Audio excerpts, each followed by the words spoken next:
بسم الله الرحمن الرحيم. اليوم أحب أعيد الدرس الأول بتعليم الكمان. طبعا بناء على طلب الأصدقاء، لأن أكو جماعة ضعفاء النفوس دخلوا على الصفحة ومسحوا معظم الدروس اللي مسويها عن تعليم الكمان. ومع الأسف هذه هي ظاهرة الهكر، ظاهرة يعني مو حلوة ولا أخلاقية ولا حضارية. يعني أنت شغلتك أكو ناس شغلتهم بس تخبث، يعني ما أعرف شنو اللي يستفاد منه الإنسان. يعني من دخل على الصفحة ومسح الدروس وحرم العالم من استفادة من الدروس، ما أعرف شنو القصد منها. المهم بناء على طلب الأصدقاء أنا راح أعيد الدورة وبشكل أكثر، تكون مبسطة أكثر واحتمال بها معلومات إضافية أكثر. فاللي يريد يتعلم يتابع هذا الكورس من الدرس الأول ويطبق مثل ما موجود بالفيديو، لأن أنا أعرف يعني معظم الشباب والشابات اللي يريدون يتعلمون يحبون يتعلم الكمان.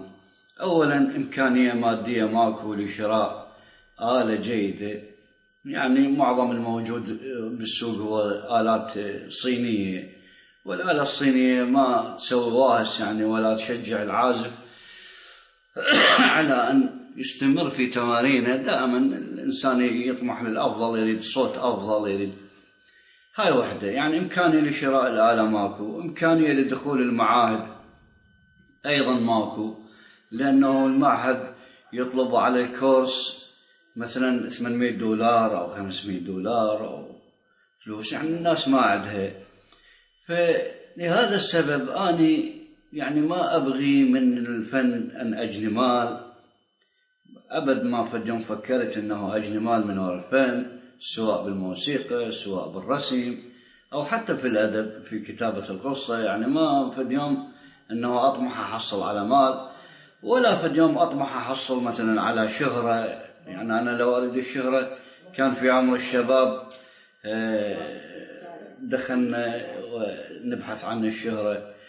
احنا الغرض هو لفقدان المعاهد الموجودة وغلاء المعاهد الأهلية، يعني أسعارها غالية. فحبيت أن أسوي دورة الناس تستفيد منها اللي ما عنده. وبعض الأسئلة أيضا تتوجه حب أن أطرحها قبل ما نبدأ. طبعا العمر ما له علاقة. بعض الناس سئلوا قالوا العمر، مثلا أنا عمري 20 سنة، أنا عمري 30 سنة. العمر ما يأثر بالتعليم. احنا من نعيش لما نموت طلاب بالحياة، نتعلم.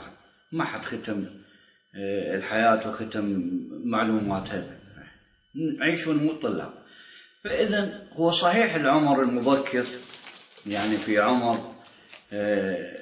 6 سنوات أو 7 سنوات يبدأ الإنسان يتعلم، يكون أفضل مما هو عمر في عمر 6 سنوات إلى 7 سنوات، يكون أفضل أنه يبدأ بهذا العمر المبكر. لأن يقولون النقش، التعلم منذ الصغر كالنقش على الحجر. فبعدين هذه الآلة يعني هي حركة أصابع، فالطفل من يبدأ حركة أصابع طبعا يصير عنده مرونة أكثر. هاي وحدة. العمر ما له تأثير، ولكن يفضل في الصغر. طبعا الصغير أفضل يتعلم، أفضل من الكبير. حتى لو عمرك 35 سنة، حتى لو عمرك 40 سنة ممكن تتعلم، ليش لا تتعلم. إذن هذا العمر ما له تأثير. واحد يقول أنا ممكن أتعلم من هذه الدورة بدون معلم. طبعا تتعلم، يعني المعلم هو شيء يريد يسوي لك إنه يشرف عليك لا أكثر. ولكن هو وجود المعلم مباشر معك طبعا يكون أفضل، لأنه أكو أخطاء ممكن تصحيحها وممكن معالجتها. ولكن أنت إذا كنت نبه ودقيق الملاحظة للفيديو والمعلومات اللي نطرحها وتطبقها مثل ما هي، والله ما تحتاج معلم. طبقها وامشي عليها راح تتعلم. طبعا البعض يسأل على الكمان وأفضل نوعيات الكمان. والكمان الأفضل هو أنا برأيي هي الصناعة الألمانية. طبعا أفضل الكمانات الموجودة، وتجي بعدها الفرنسية والإيطالية، ولكن هذه غالية، يعني انه يشتريها المحترف اللي يطلع حفلات، اللي مثلا هذا يقدر يشتريها، لانه سعرها مثلا 20,000 دولار او 10,000 دولار، 15,000 دولار، واحيانا 30,000 دولار. انت ما عندك امكانية تشتري هيك كمانجة. فالموجودة بالسوق يعني هي الصينية اللي سعرها 100 دولار او 80 دولار او 70 دولار، بهذا الاسعار. طبعا الكمانجة لها دور في اساسي في استخراج الصوت وحلاوة الصوت، ولكن انت ممكن هسه تتمرن في كمانجة صينية ممكن، وبعدين من تتقوى تشتري كمان افضل. انت راح تعرف الكمان الافضل منه هي. فهذه معظم يعني هذه الاسئلة اللي تواجهني دائما، الكمان الافضل. المهم الان عندنا، ما اريد اطول عليكم، الدرس الأول اللي يريد يتعلم الكمان وبدون معلم ومن خلال هذا الكورس وهاي الدورة اللي راح أنشرها، إنه ممكن يتعلم بس بشرط يطبق التمارين مثل ما هي بحذافير. هاي واحدة. ثانيا، الكمان تحتاج تمرين يومي، يعني خصوصا السنة الأولى تحتاج تمرين. أقل شيء تمرينها باليوم، يعني إذا ما عندك وقت تخصص لها 3 ساعات تمرين، هذا أقل شيء يعني. وإذا عندك وقت زايد ممكن تخصص بعد أفضل. يعني أنت مو تتمرن باليوم ساعة وتريد تصير عازف ماكو هيك.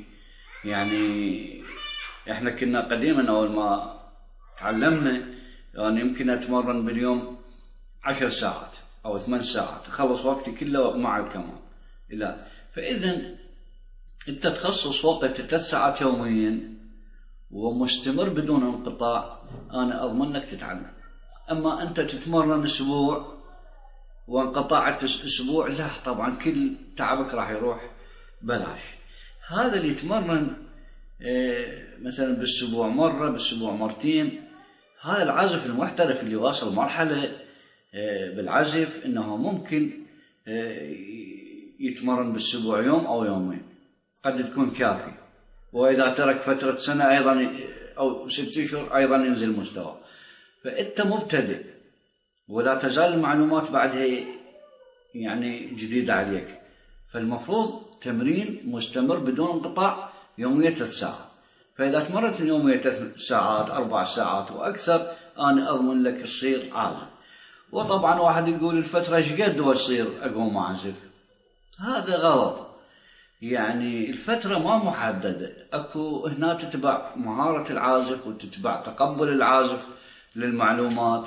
فاذا انت كنت عندك مهارة وتقدر تستقبل المعلومات بصورة صحيحة وتطبق بصورة صحيحة وتمرين مكثف يومي، يعني انا اضمن لك خلال 7-8 اشهر تقوم تقدر تعزف شغلات بسيطة. فأنت لا تفكر بالسنة الأولى تكمش الكمان تريد تعزف أغنية في السنة الأولى، لا، ما تحتاج تمارين.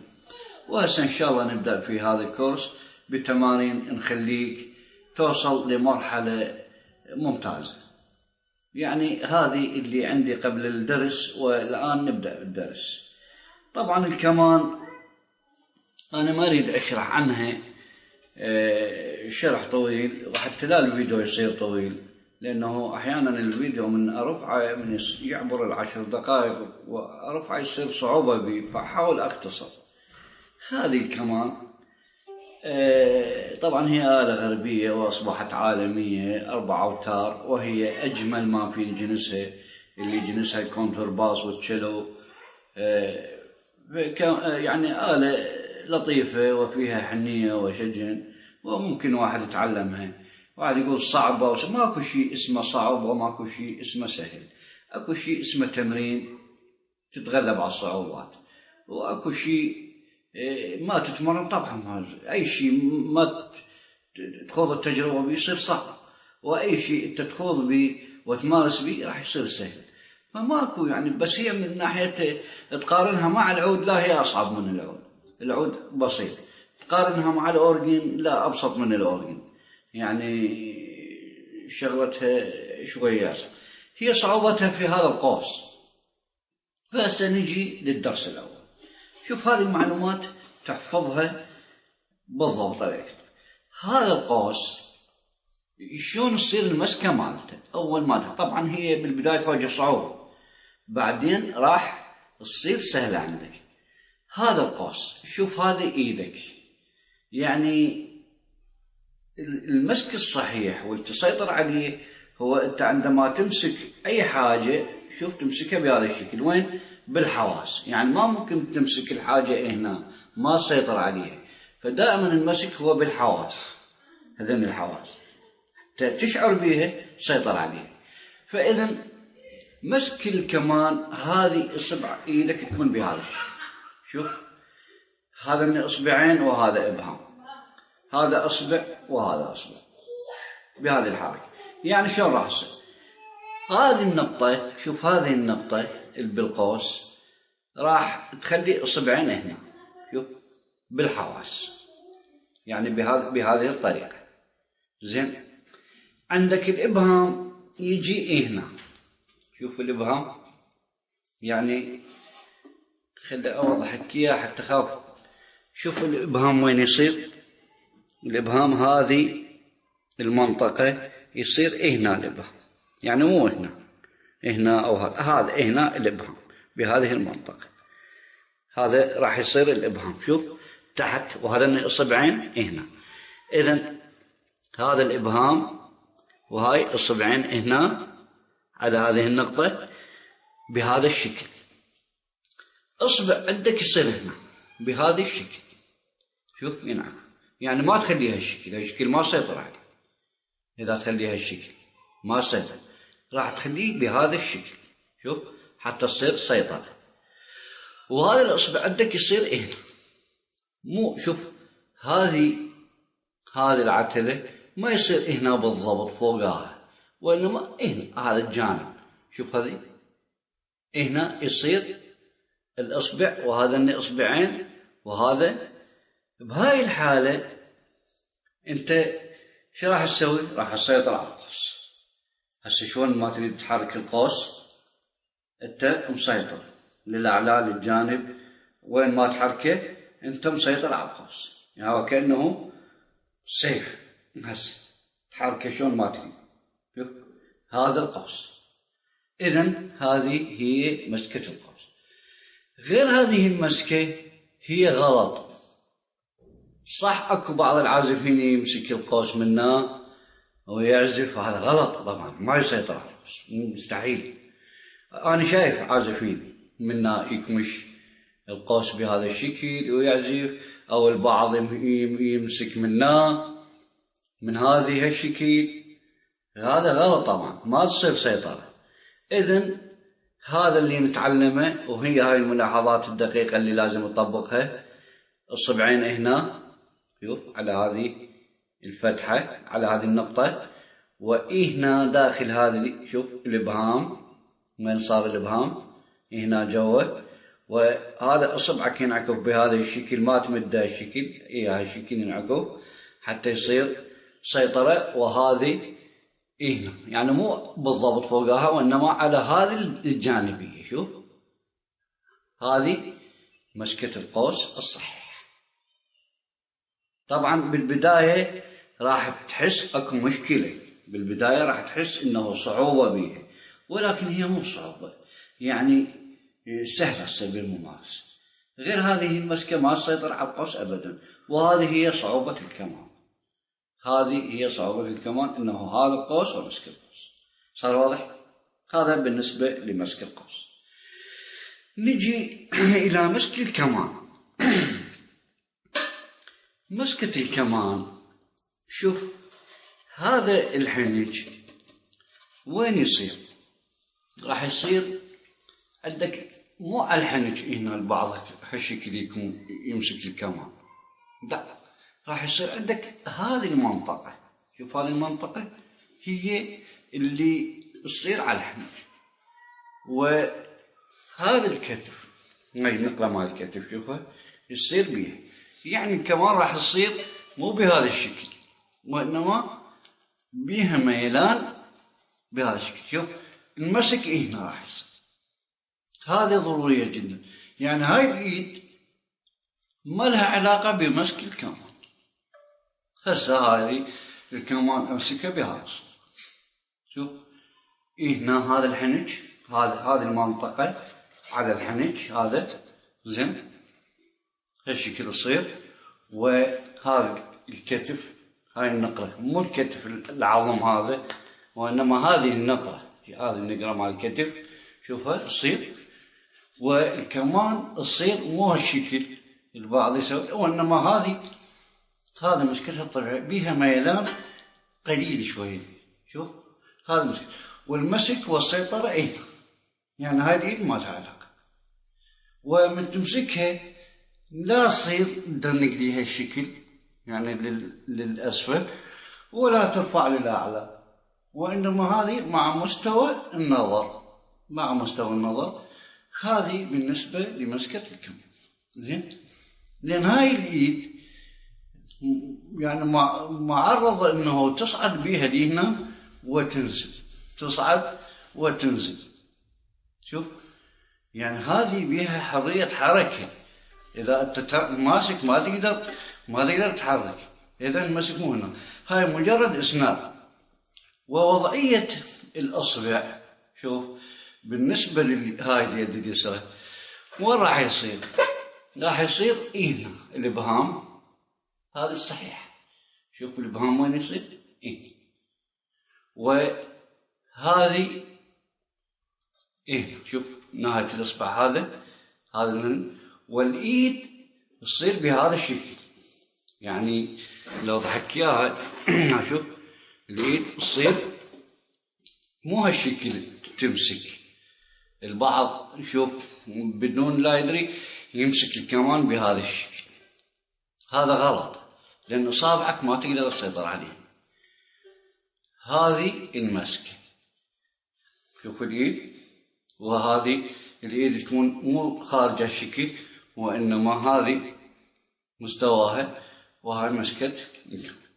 البعض يمسك الكمان هالشكل، شوف طلع الأصبع هذا ماشي، ممكن تمسك. أنا شايف الحفناوي يمسك الكمان بهذا الشكل.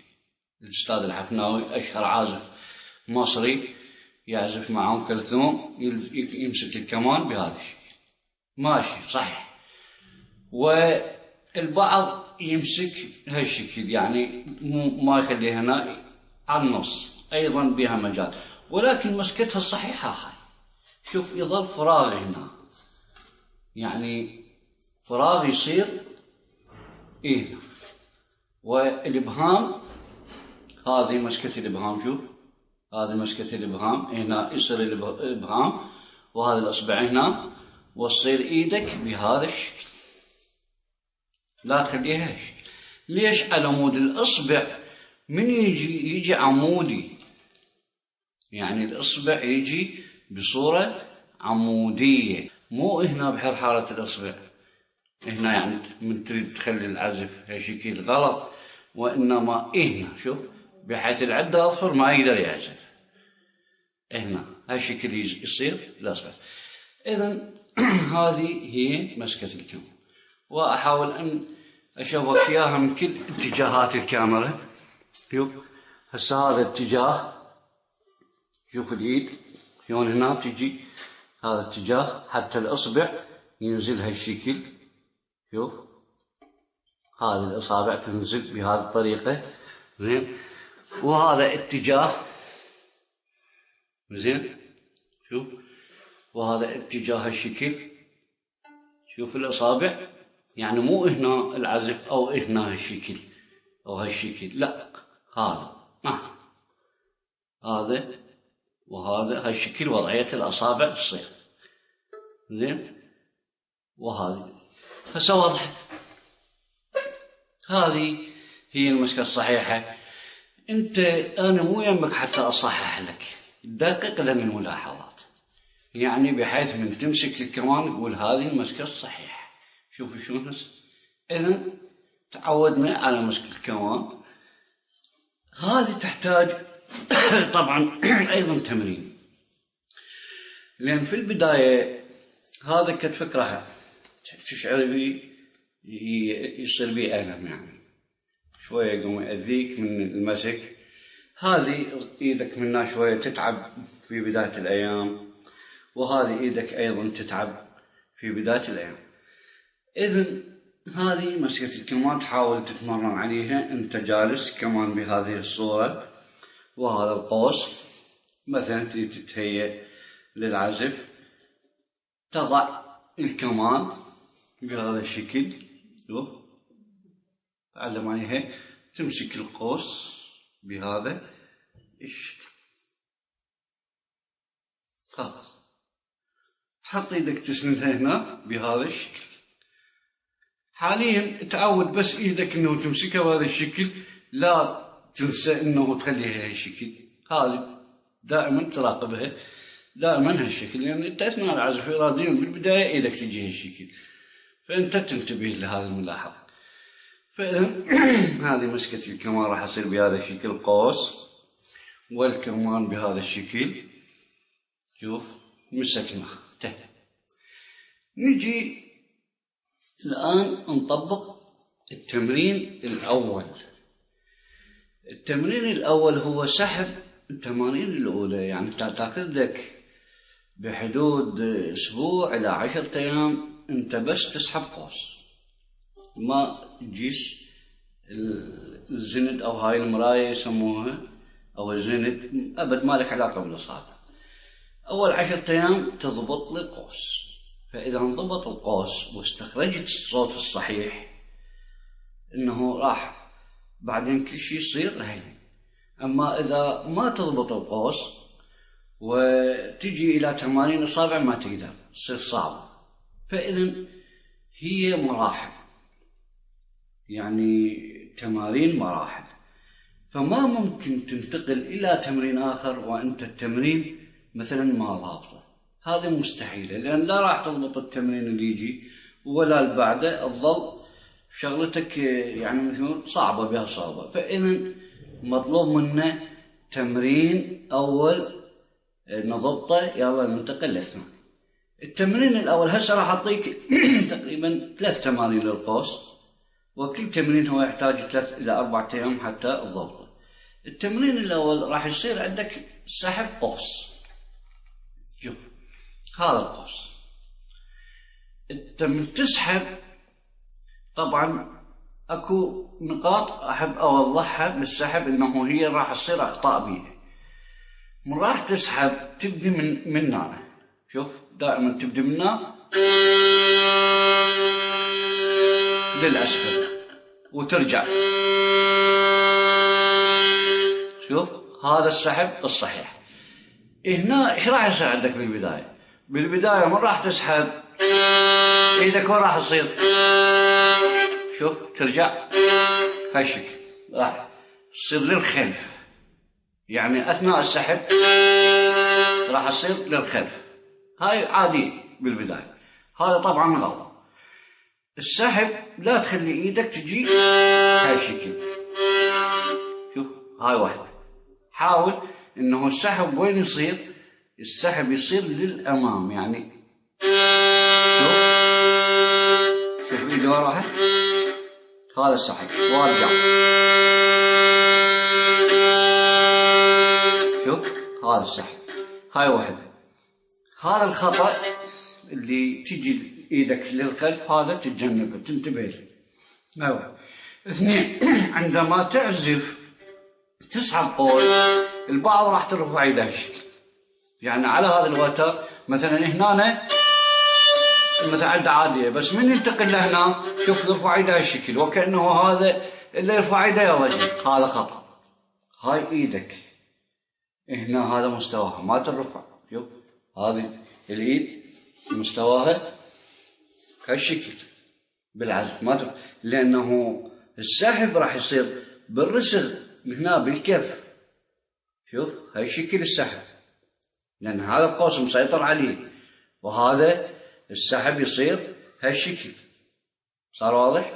فإذا الخطأ الثاني هو من ترفع ايدك هالشكل ترجع، هذا ما يصير. زين، ايدك بهذا الشكل.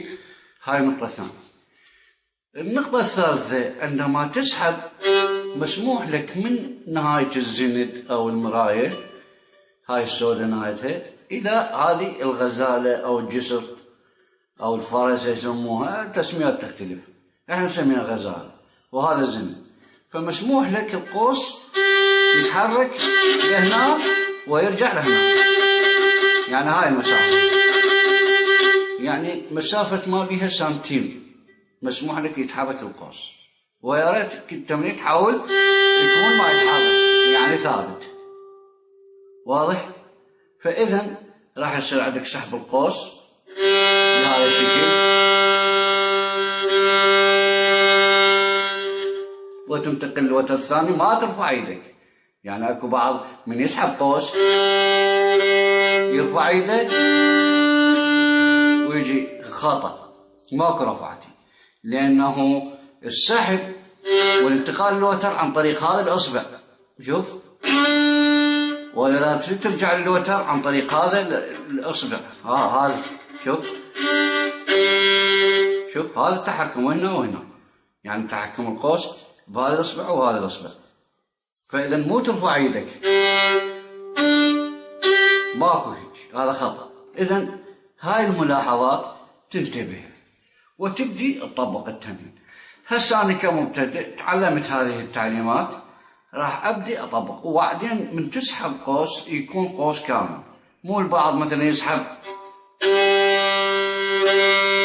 شوف لهنا ورجع، وهذا ترك باقي القوس، خطأ، ما يصير. إذا هذن الملاحظات تنتبه لهن بسحب القوس. فهسه أنا كمبتدئ راح أبدي أطبق. التمرين الأول، أبدأ من نهاية القوس، شوف، أرجع، أنتقل للوتر الثاني، شوف، أنتقل للوتر الثالث بدون ما أشيل يدي،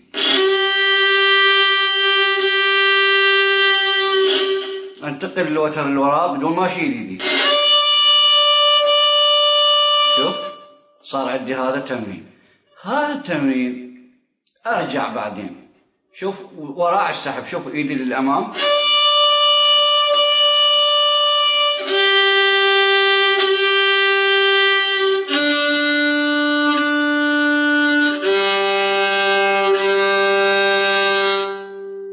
واضح؟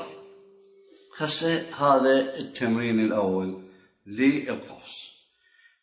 هذا إذا ضبطت التمرين يراد لك فد 4 أيام إلى 5 أيام تتمرن على هذا التمرين حتى تضبط.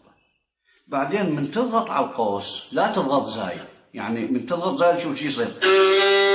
يطلع صوت معروف مو صحيح، ولا ترخيه، ضغط خفيف جدا. شوف هسه أعيد لك التمرين حتى كأنه أنت هسه مبتدئ وراح تطبق، أريدك تطبق التمرين بهذا المستوى توصل حتى تنتقل لتمرين آخر، وهو تسحب قوس،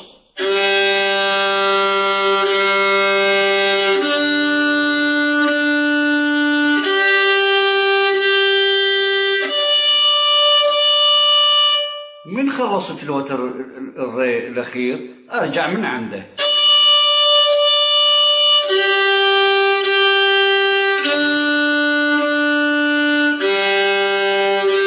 هسه التمرين راح يصير عندنا سحبة قوس بالأسفل على وتر الري، أو عفوا على وتر الصول، وسحبة قوس للأعلى على نفس الوتر.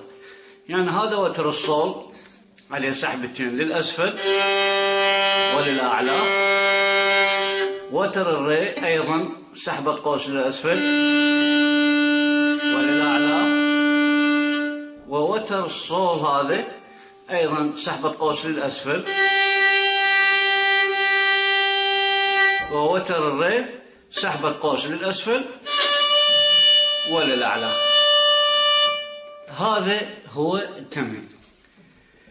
نجي إلى تمرين ثاني. طبعا بعد ما تطبق هذا التمرين تحتاج فد 5 أيام 4 أيام يلا ينضبط.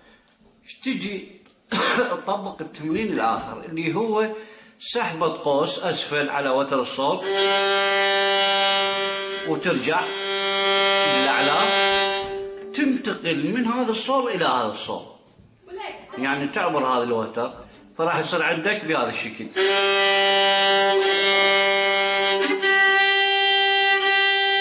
شوف من هذا الصوت إلى هذا الصوت، وترجع على الري للأسفل للأعلى، وتنتقل من هذا الري إلى هذا الري. شوف أيضا للأسفل والأعلى. خلص التمرين راح أبدي بداية من الأسفل النوب. شوف هذا الوتر ري للأسفل للأعلى، وأنتقل للري، أرجع للصوب وأنتقل للصوب، يعني أعبر الري بهذا الشكل. شوف فايش راح يصير عند التمرين بهذا الشكل.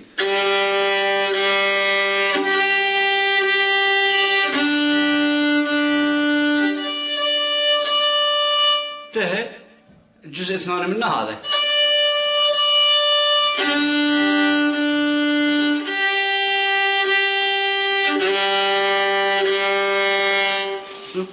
هذا التمرين الثاني بالنسبة للقوس. هذا أيضا يحتاج لك 3-4 أيام وينضبط عندك. فصار هسه تمرينين المفروض تطبق. تمرين آخر للقوس، ايش تاخذ القوس بهذا الشكل، يعني هسه عندك هذا يصير ضربات هنا 4.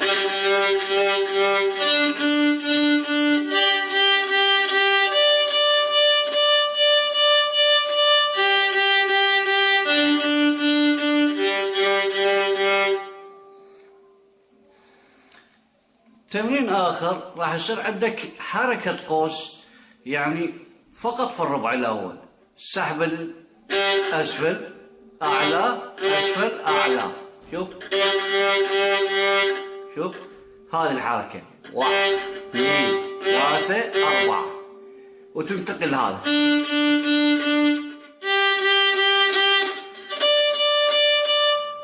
واضحة؟ وبعدين أرجع من هناك.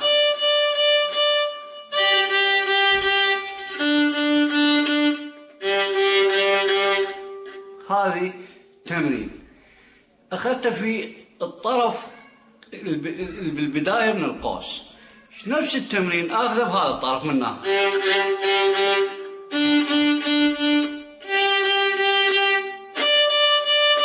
شوف هسه صار نفس التمرين، مرة في بداية القوس ومرة في نهاية القوس، يعني هذا.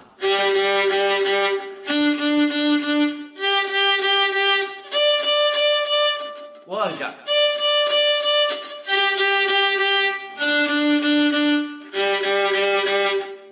واضح؟ هذا تمرين. ومرة هنا يصير.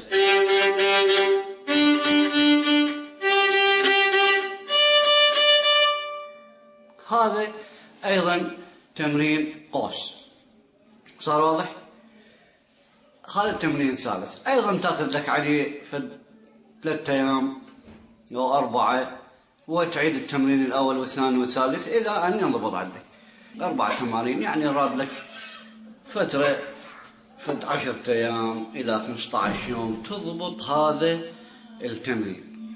فإذا انضبط هذه التمارين القوس هسه هاي حاليا موجودة، فأنت راح تتهيأ إلى تمارين الأصابع. وإن شاء الله على درس قادم احنا ناخذ تمارين الأصابع، نبدي بالأصبع الأول والثاني، ويستمر الكورس بمعلومات كثيرة جدا. لهنا ينتهي درس اليوم.